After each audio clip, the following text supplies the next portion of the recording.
Hello, I'm excited to be here and welcome to the first Hack Your Health Facebook Live. Hopefully I can make this a regular live for you and we can explore different ways that you can hack your health. And so there's a number of different ways that you can hack your health, and a lot of it starts with brain retraining and nervous system regulation techniques and approaches. So welcome to those who are joining and those who are watching the replay. Jump on in, let me know whereabouts you're joining from and what is it that you're trying to hack your health in relation to. What's the key kind of, is there a particular symptom? Is there a particular emotion, experience, a trigger that you're in the process of trying to hack? And so if you have any questions, do let me know. What I thought I would do is go through some questions from the Facebook group that have been asked in the past. Now, I wanted to welcome all of you. There's about 75 of you that have joined the group just in a very, very short space of time, almost about a week. And that's a lot to join so quickly. And it's been really interesting and really heartwarming to connect with some of you via DMs and messages, and also to, read through some of the reasons that you've joined the group and some of the things that you're going through. And you're definitely not alone. And I guess if we look at hacking health, then community and co-regulation comes along with that. And so you are definitely in the right place in a sense of community and connection. If you're looking for more community and connection, you can always join me for my monthly nervous system reset experience, which is a beautiful connection of community where we come together to reset our nervous systems in a beautiful journey that lasts about an hour and a half to 2 hours. So if you'd like the information, let me know and I can share it in the DMs. So what I'd like to do here is answer some of the questions that you have asked in the group. So one of them is, where do we start here? That's what I saw earlier. Okay, so Anne-Marie asked, I am one of those sensitive people who can't tolerate supplements or medication, even in sprinkle doses. Do you think it's more of a limbic or nervous system issue, or impaired detoxification pathways, or even mast cell activation syndrome? The more research I do, the more confused that I get. So yes, I hear you. A lot of clients hear you that I work with. There's so much information out there and it's really easy to get confused. I was talking to someone, I think I had a clarity call yesterday, and literally the person jumped on and said, Lisa, I am so confused. There is so much misinformation about nutrition. I've got this diagnosis. Some reports say I should do this. Some reports say I shouldn't do this. And it's just all over the place. And I don't even know what to do and where to go. And I'm just completely overwhelmed. And so there's a few things in that. So yes, it can be good to do research because, information is power, but it's also what we do with it and how we decipher that and how you use it specifically for you. And so Christina is a naturopath on my team who helps and supports people from that nutritional perspective and how to bring some of those nutrient-dense foods that you are able to tolerate and work with into your body to nourish your system so that then you can potentially introduce more and become more tolerant. So there is often certain foods that should be introduced at certain times. Often there is kind of a blanket information about if I have mast cells, these are the foods I should have and these are the foods I shouldn't have. And it doesn't necessarily work like that. It's often about what food is good for you and what are you able to incorporate. Just because someone says you shouldn't doesn't necessarily mean that's actually what you need. That's a very kind of generic statement, because there are some foods that are on so-called mast cell activation syndrome food lists that people are actually able to tolerate and that are beneficial for them. So sometimes working with a practitioner who knows where you're at, who understands the biochemistry of the different foods, can help and guide you to introduce those. And so Christina is fantastic in that space. And so you've said also, I'm one of those sensitive people that can't tolerate supplements or even medication, even in sprinkle dose. So there are ways that you can do it, even in doses that are smaller than sprinkle dose. I know one of my clients has done really, really well, is one who particularly comes to mind, who's done really well with even smaller doses than sprinkling. So yeah, if you've just jumped on, if you have any questions, feel free to pop them in the chat here. I'm happy to respond to them. So there are ways to work with the sensitivities and the dosage and what is going to help support you and your mast cells.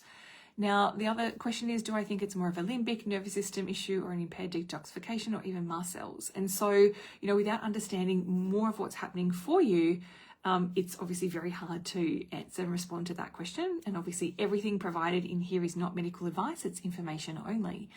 And it can be, I believe, it's a combination of all of those. You know, we look at, is it limbic system? Yes, it's the brain sending signals to the body. Is it the nervous system? Yes, it's the nervous system sending signals from the body to the brain and again from the brain to the body.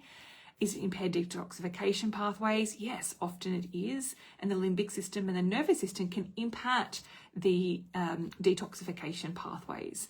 And so then, or even, is it mast cells? Mast cells is a histamine reaction and response.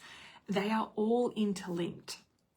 So, you know, the mind and the body are all interlinked. Just because we have a diagnosis of something or we're having certain symptoms doesn't mean that things are in isolation. They are definitely all related. So working with the limbic system and the nervous system can really support that journey. I've also suggested there is a really good talk on my website. So if you head to my website, lisagumieniuk.com/MCAS unknown is the link there. Or if you go to my website and then click on resources, there is one in relation to mast cell unknown. I also have, I think, a blog or two available on mast cells as well. A really good talk that Christina has done in relation to mast cells and talking through some of those layers and some of those things that are not necessarily thought of on a journey of mast cell activation syndrome and recovery. So if you're after more of a formal diagnosis, Christina is someone who can help and support you with that. But limbic system and nervous system regulation and work and support, you know, getting to some of the core beliefs and calming down your body's stress response can be really good support in relation to that. And also reducing some of the fear. I do work with a lot of clients who, you know, there's so much fear around, you know, certain foods as a result of things that have happened in the past, reactions they've had, how they've responded to things, how they've responded to supplements and medications. And so there's a real fear about trying new ones, new supplements or new medications or trying new foods. And the body remembers and it creates these neural networks and pathways and it links all of these experiences together and those pathways get bigger. So what we want to do is open up the system and the body's capacity where there isn't so much fear, because underlying a lot of the experience is fear of trying new foods, of new supplements, of medications, fear of reacting. What if I react? What if I don't react?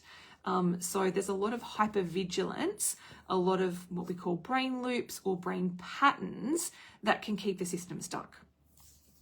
So again, welcome to those who have joined. If you have any questions, feel free to pop them in here and more than happy to help you hack your health.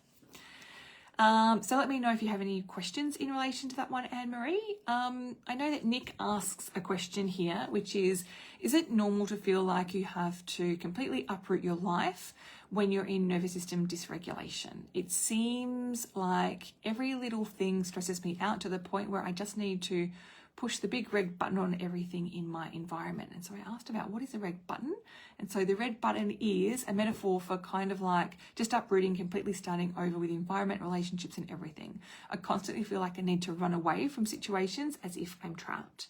So thanks for sharing and being vulnerable with that, Nick. In terms of, you know, the concept of like feeling trapped is a nervous system response. The concept of, you know, that running away is that sympathetic nervous system overactivation.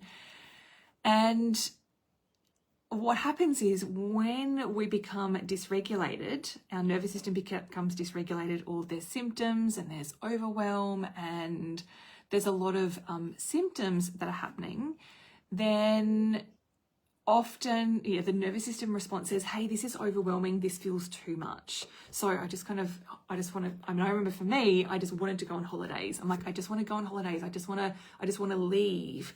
But that's not necessarily getting to the root and getting to the core of what's happening. And so does it feel normal to want to uproot your life? When you're going through nervous system dysregulation, yes, because it doesn't feel safe. I use my little donut all the time over here. When we're in the green zone, things feel safe and supported and nurturing and grounded and centered. But when you go outside of that into the sympathetic nervous system, fight or flight, overwhelm or shutdown, then your nervous system doesn't feel safe. And so when it doesn't feel safe, there is that sense of wanting to run and flee, just like what would happen if we see a tiger. So I really often bring it back down to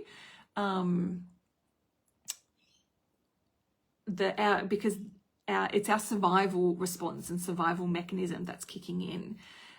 So that survival response when you feel threatened and there's lots of stresses, so stress are those threats, then what would happen if you saw a tiger? You would fight, freeze, or flee, or flee from the tiger. And so that's what happens with our nervous system. So again, those who have joined, if you have any questions, feel free to pop them in the chat here, and I'm more than happy to respond, talking about different ways to hack your health and understanding where you're at the moment. So it seems like every little thing stresses me out to the point where I just need to push the red button. And so it's finding those strategies and those tactics and techniques that can support you, bring you back into regulation, or what we say, bring you back into your window of tolerance. And when your window of tolerance is quite small, you can be activated, or stresses can be really overwhelming, and you can go outside of your window of tolerance really quickly. So it's about finding ways to support and regulate your nervous system, and sometimes some deeper work is needed with that one-on-one support, because those tools and techniques can be very, very helpful. Often I find with some people, they need more than the one-on-one techniques, and they need a little bit of that, more of the rewiring, and to be able to do that together in a session to get to the root cause and to really calm that nervous system down and bring it back into the window of tolerance. I shouldn't say calm, I should say bring it back into balance, because calm is not always safe. So it can be, those stresses are creating lack of safety for your body, and it's not coming into balance. It's, dysregulating, there's that stressor and another stressor and another stressor, and it just keeps building, and we call that allostatic load. So hopefully that resonates. Any other questions for those who are watching now? You can pop one in, ask me your questions about how you'd like to, or challenges you have about hacking your own health. So another question is how to help a little kid who is very sensitive to any medication but battling tick-borne and mold and not able to progress in treatment due to being so sensitive. Oh, yeah. So there's so many different ways to support a very sensitive nervous system, even if medication isn't possible. There's lots of nervous system regulating practices that might be supportive to help regulate the nervous system and calm some of those sensitivities down. A lot of brain-based movement can be helpful, but also targeted. Food as medicine can be really beautiful and very powerful as well. And hence the reason that I brought Christina into the team to really help and support those who are sensitive to foods and to medications. And to really help to build, the nutrient profile of the body, because I think there is a place for nervous system regulation and brain retraining and supporting and creating regulating nervous system, but I meant a resilient nervous system. But there's also definitely a space for supporting the system in other ways, through sunlight or through light, through different routines, through sleep. So, some of the basics and fundamentals of health and mitochondrial health. The mitochondria is the powerhouse of our cells. And also, so we can use food as medicine to help and support that process. That helps detoxification, that helps the body come back into balance and helps the immune system to be able to kick in and do what it needs to be able to do. So we can do a lot of that with food as medicine. There's also the option of using things on the skin, so transdermal. I work with a number of clients who are down to a handful or even less of foods, like 1 or 2 foods. Some people who are on feeding tubes. And there's different ways that we can get nutrients into the system. So we can start off with the skin and work from there. And there's also things like homeopathics can also be really supportive and really gentle for a sensitive nervous system. So that can be another way to go. There's definitely options. If you head to lisagumieniuk.com/Christina, there's some really good information on her landing page that has information about some of the different options, because she works with very sensitive and complex clients, and, you know, working with things, as I said, from the skin, transdermal, homeopathics, and then we can also bring in some nervous system regulation to support that journey. And also, you know, a lot of the times fear is associated and linked in with that. So, you know, calming the system's response and the response to fear and food, and the brain's connotation to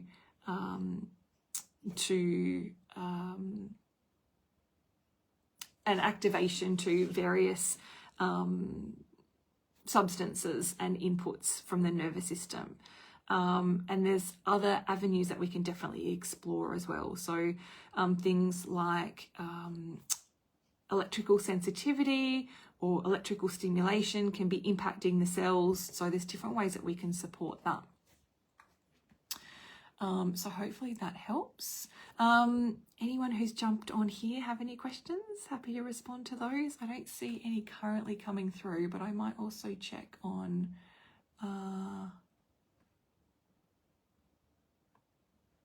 the group as well. Oh, that's not.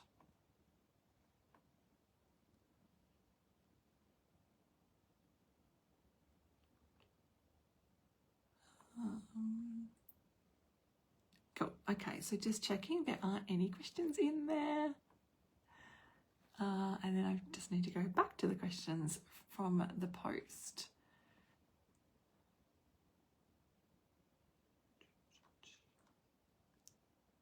Okay. All right, so I've got one more question, unless anyone else would like to ask or share kind of where you're at the moment. Okay, so the next question is nervous system regulation and structural issues. I hear of more and more people that are having structural issues but are still benefiting from limbic retraining, so reduction of symptoms.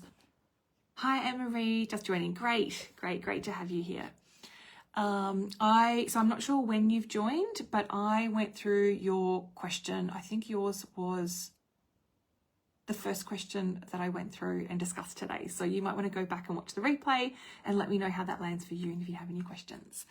So Lena says, nervous system dysregulation and structural issues. I hear of more and more people that are having structural issues, but are still benefiting from limbic retraining, reduction of symptoms, becoming asymptomatic. How is this possible? Yeah, brain retraining and nervous system regulation is really amazing. What it does is it sends signals of safety from the brain to the body, and then signals from the body up to the brain. So we have this bidirectional communication of signals of safety. So sometimes, structural issues are, if we have a look at the nervous system and the way that our body responds from a survival mechanism perspective, it can be when you feel stressed or in fear or lack of safety, what happens with your body? There's, physiological changes that occur. So say, for example, you're feeling, down and depressed or shut down, then what happens? You tend to kind of have made potentially a downward gaze. You don't want to look at people. There's that lack of social engagement, which is a component of the nervous system. So your social engagement system kind of shuts down. There's more of that hunching, yeah? So hunching from the neck, hunching from the shoulders, and that has an impact on your vagus nerve and on your nervous system. And so posture and that sense of, you know, being up, shoulders back, for example, even that the physical movement of that helps to open up the nervous system or the vagus nerve. And so then starts to send signals of safety up and down the spine. And the spine is really important. On that, I'm looking at bringing someone on board to work with the spine, because I find that, yes, nervous system regulation can help with structural challenges. We've got some vagus nerve exercises that work with the vagus nerve. So the vagus nerve can be impinging movement and mobility. The eyes can be impacting. Here I am, you know, not very far away. I'm really actually quite close. I'm not even an arm's distance away from the phone here. So we have that very convergence look with our eyes, and it's very close. And so our gaze then is not, you know, open, looking at the horizon, looking for animals, looking for threats, looking for connections. And so, and looking around at our environment. That's why orienting can be some very powerful practices, because it takes our focus from this convergence more to divergence and expands our capacity. And so a lot of nervous system regulating practices help with that, and help with the vagus nerve and that sending signals, and therefore improving some of the structural issues that people are having. And so some of those targeted practices can be helpful. And again, that concept of creating safety, because if the spine is safe, or the brain is, if the brain is safe, that's sending signals to the spine and to various structures that things are safe. So there's, and that signaling of safety can go into every single cell in our body.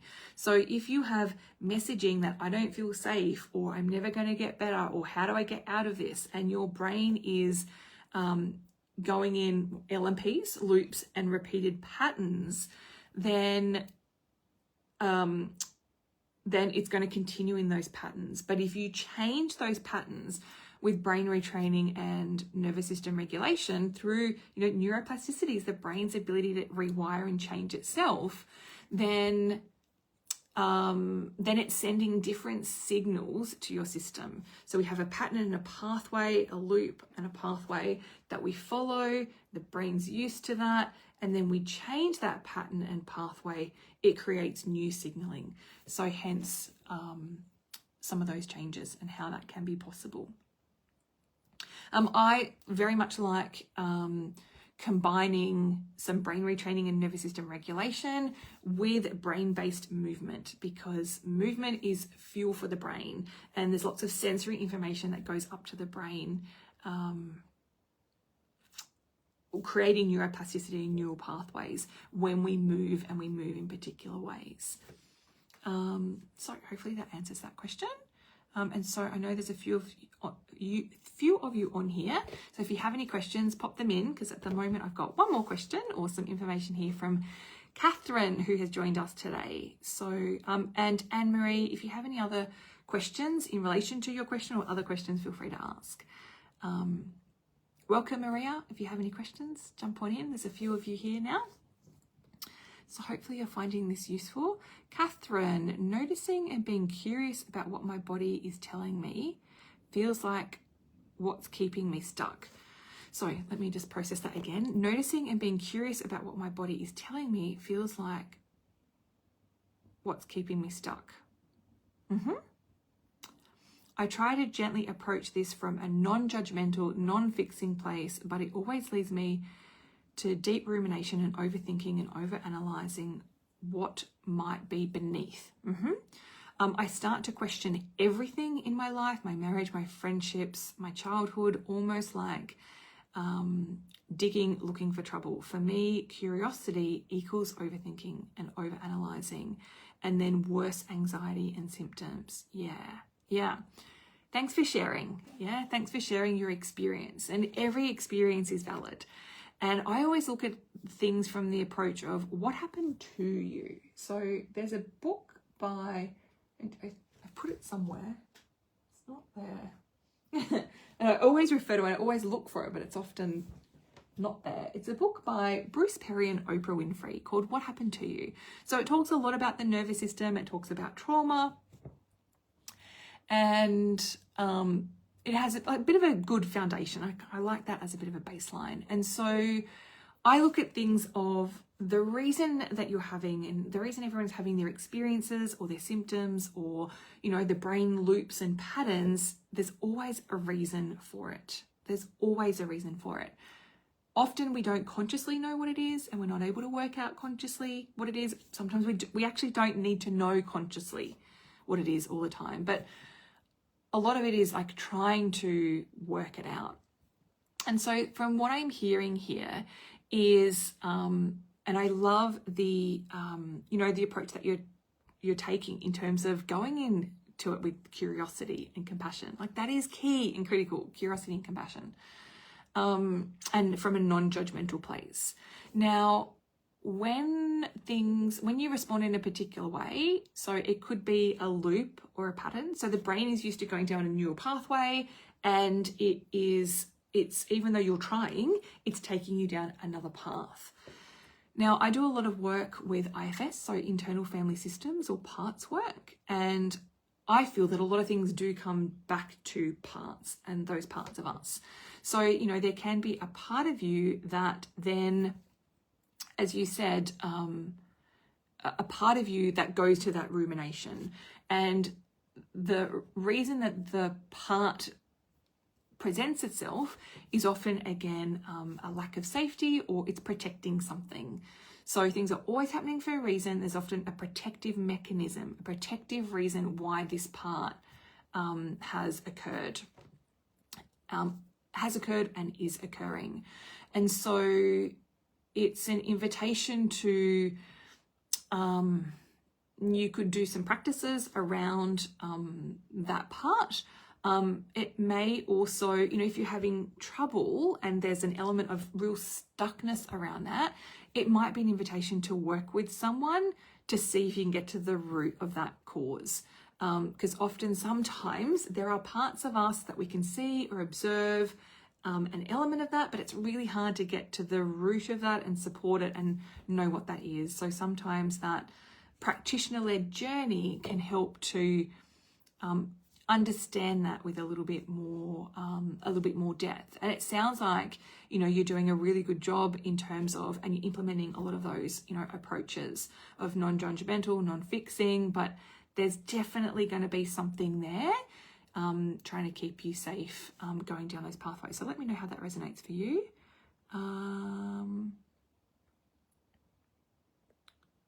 That's Catherine. Okay, so for those who have joined now, feel free to jump in and ask some questions. Hi Nick, you've just jumped on. Great to see you here. I've answered the question that you posted in the group. So if you want to jump back in and listen to the replay after we finish, that might be beneficial.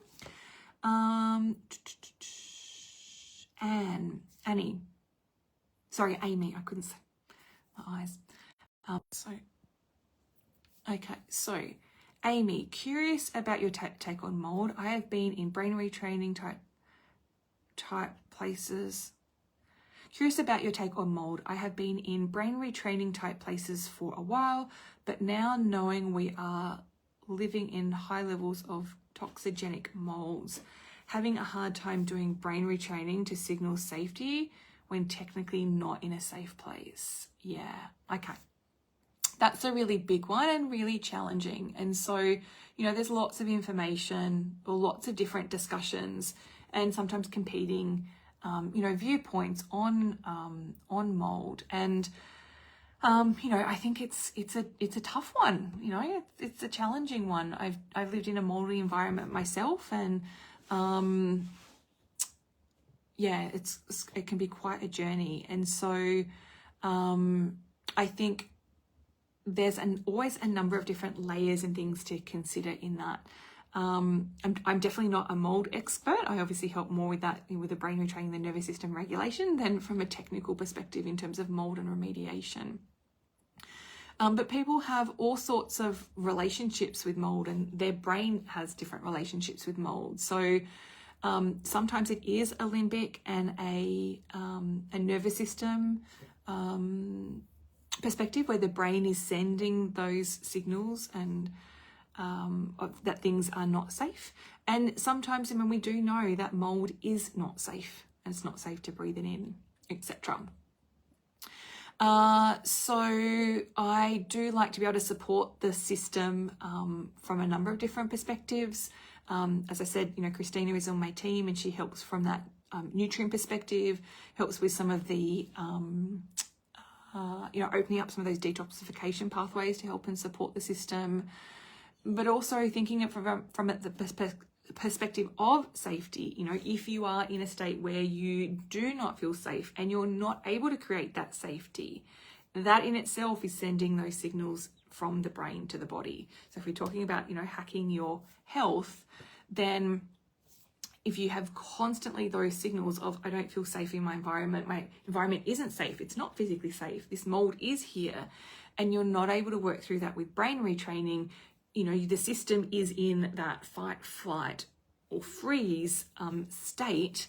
And so that is signaling to all of the cells. And we know that from, a cell danger response perspective, that therefore it can be challenging for the body to be able to detoxify if your body's in that stressed state and is in a state of chronic survival.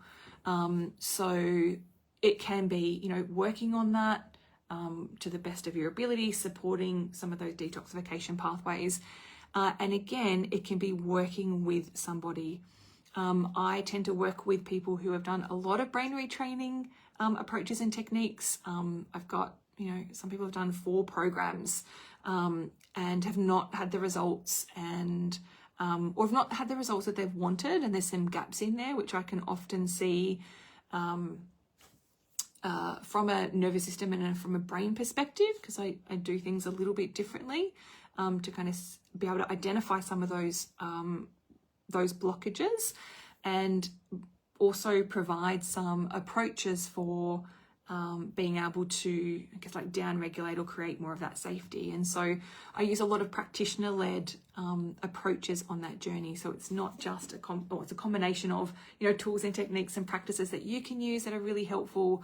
But where I see some of the gap is for people in very complex situations, or are not getting the results, and more of those practitioner-led, very powerful brain rewiring and nervous system regulating journeys to get to some of the root of that safety and that signaling of safety. And sometimes that can be and result in an exponential shift in people's journey. So, I also get a lot of people who are doing a lot of practices and, have done a lot of programs, and, there's a lot of information online, and they're doing this practice because they've seen that it regulates their nervous system, or that practice because it regulates their nervous system. And, there's so many different practices to regulate your nervous system. So people are doing all these practices, but sometimes their body is still going haywire, or their brain and body's going haywire, and it's not enjoying, or it's not appreciating that practice, and it's creating more dysregulation.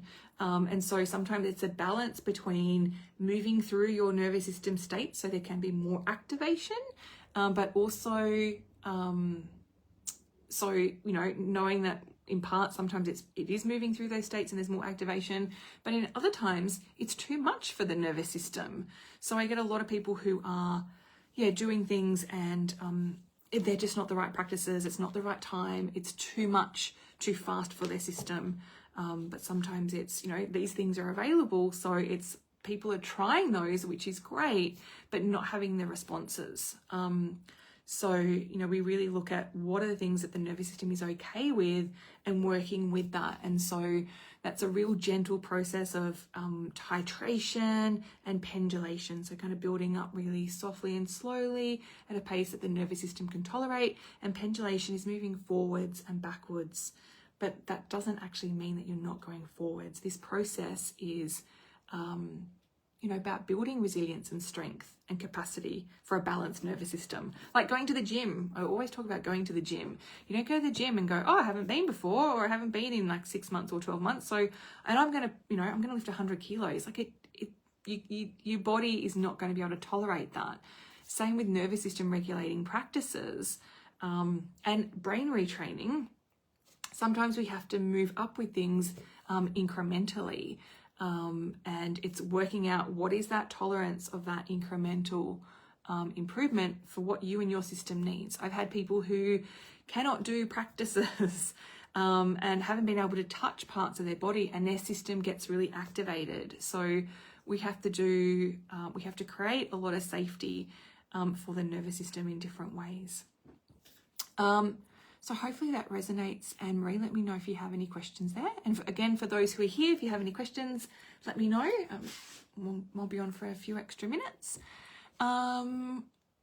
So welcome, Shay. Lovely to see you here. I sent an email the other day. I don't know if you received it or responded, but I sent out some emails to some clients in relation to some Christmas things that are happening. And then I hadn't realized, but for almost 24 hours, I didn't have any incoming emails. So not sure if you've seen that one and responded to that one. So let me know if you've got any questions, or let me know how you're going. And for those who are on here, how you're traveling at the moment.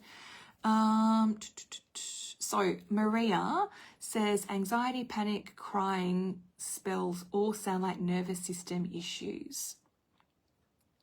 Yeah, so if I come to the crying, if we look at all of them actually, they are all states, hey Shay, they are all states of our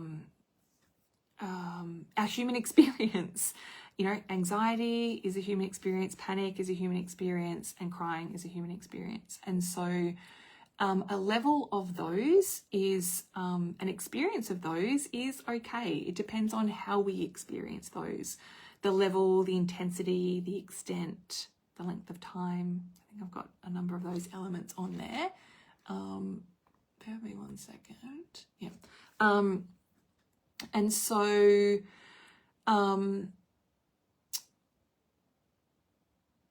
And so, it can be nervous system, I like to say nervous system dysregulation, or the nervous system trying to come back into balance, or your system trying to come back into balance. But sometimes if talk about the window of tolerance, if your window of tolerance is too small, your capacity for stress and input from your environment in different ways, what you hear, see, touch, taste, and smell, those things that might trigger you, someone saying something, you seeing something, your inner experience can be less as your nervous system has a reduced tolerance. And so we want to be able to build that up. So anxiety is overactivation, panic is overactivation, crying can be as well. It can be a bit of a combination of all. So sometimes that can be too much. And what we want you to be able to do is have your experience and then come back down, and have your experience and come back down. So have your experience that takes you into one of these states of the nervous system, and then be able to come back down into what I call the green zone. So that more of that balance, ventral vagal part of the nervous system. So hopefully that answers your question there. All the time post-COVID. So yes, that is, that does sound like nervous system dysregulation. So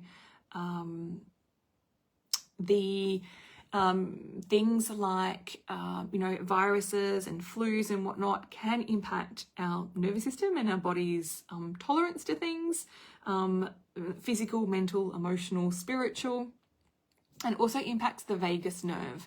So you get a fright from something. What happens?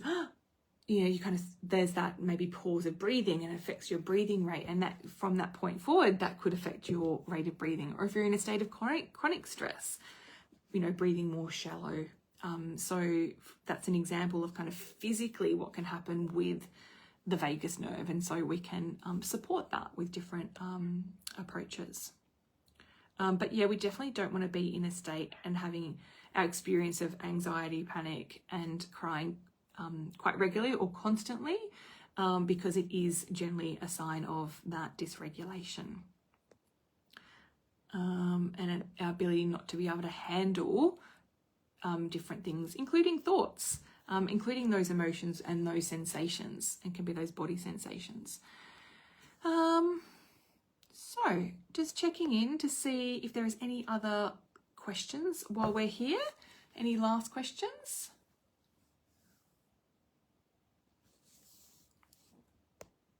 Or if there's any insights or takeaways that you've had from this chat here today. It was lovely to join you and connect with you, talking about different ways we can hack our health.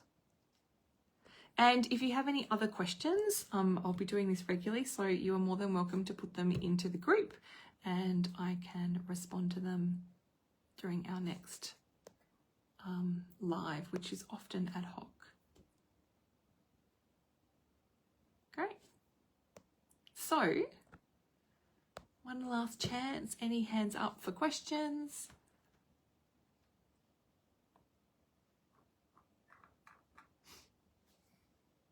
Hi, lady. Lovely to see you. All right. Well, thanks all for joining. So lovely to be here. As I said, if you have any questions, pop them in the group. Some different options for you as well. If potentially working together or exploring some of your challenges one-on-one is something that is of interest to you, then head on over to lisagumieniuk.com and sign up for a clarity session where we can talk through, and there's a form on there for you to fill out where I can find out more information about you to see if I'm a good fit for helping and supporting you through a one-on-one journey. Or there's the option of a nervous system reset experience. So once a month I run it's kind of twice a month, nervous system reset, which is a group experience where collectively we rewire our nervous systems. The next one is this coming Tuesday at 7 p.m. Sydney time, and Thursday, not today, Thursday next week, at 9:30 a.m. Sydney time. So I do two. The 9:30 a.m. Sydney time works well if you're in the US, and the 7 p.m. works really well if you're in the UK. And that's a really beautiful monthly subscription of 47 Australian dollars. And that gets you that 1.5 to 2 hour experience. It's a beautiful small group, lots of regulating in there, lots of practices to support you. And then there's also the opportunity of reaching out to Christina. She has clarity sessions available. She's going to be working through Christmas and the new year. I'll be taking a little bit of time off, a week or two just in between. But if there's any kind of acute and urgent sessions, I can support those. What else do we have? Yeah, jump on into, have a look at the website. There's kind of blogs and resources. There have been a lot of blogs missing. There's about 30 that have been missing in action. So six I found all of them, but they're going up slowly. So I've got 6 that are up. Hopefully another 6 will come up in the next few days. So there's some resources there. There's also some free resources online. So have a little explore, hopefully not an overwhelm, and hopefully there's some options for you to help you hack your health. All right, big love to you all on your journey, and it was lovely to connect with you today. Take care.